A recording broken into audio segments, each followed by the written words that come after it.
السلام علیکم ملګرو. د خانوزۍ ولس دپاره د تور غر چې کوم یونین جوړ شوی دی د هغه یو خصوصي پیغام دی. بل سبا د دوی یو پروګرام دی، د هغه په باره کې دوی وګرد ولس ته یو پیغام ورکوي. نو د دوی چې کوم ممبران دي، د دوی چې کوم کسان دي، له هغو ځه به موږ حال وکړو چې کوم خصوصي پیغام دی د خانوزۍ د ګرد ولس دپاره. تیګر ستړي مه شئ. ملک اکو ته پیغام راکړه د ولس دپاره.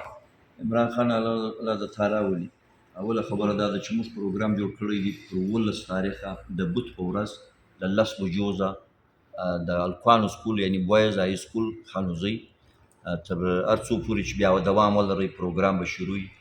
موږ وګد ولس ته دا اطلاع ده، دا دعوت دی، که کسر دی، که مصر دی، که پروډیوټري دی، که بیوروکریټس دي، که څه خلک دي، ګرده راسې له موږ سره د شمولیت وکړي.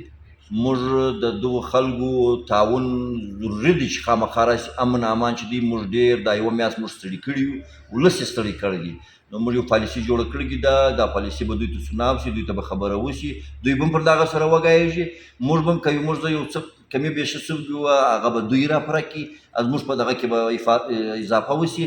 موږ دا ګډ ولس ته دا د تور غر یونین خواست جاري ده چې خامخا به راځي زموږ سره به په دا پروګرام کې ګډون. دا د تور غر د امن په باره کې دی، د امن د یونین د امن په باره کې دا پروګرام او د ځوانانو پروګرام دی.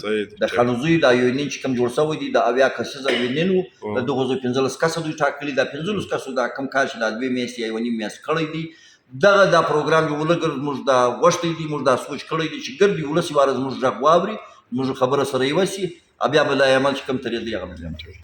لیداد صاحب ته هم خپله خبره وکړه، ستړی مه شي. ستړی مه شي عمران خانه، څه حال ښه په خیر یې.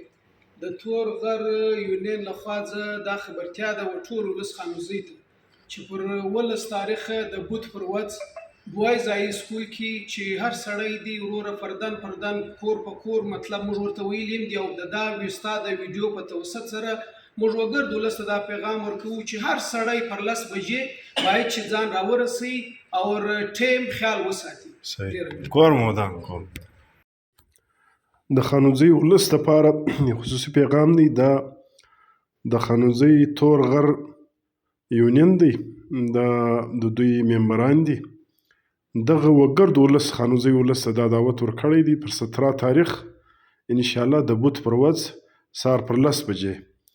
نو د هر مکتبه فکر والا، د هر سوچ والا او د هر فکر والا چې کوم خلک دي چې هغه د خانوزۍ د امن و امان باندې کانده لري، په هغو فکرمند دي، هغه د پر بوت پر ورځ 17 تاریخ پر 10 بجې د خانوزۍ بوایز های سکول له ځان حاضر کړي او په دغه ولسي جرګه کې د شرکت وکړي. د خانوزۍ ولس وګرد ولس ته دعوت دی.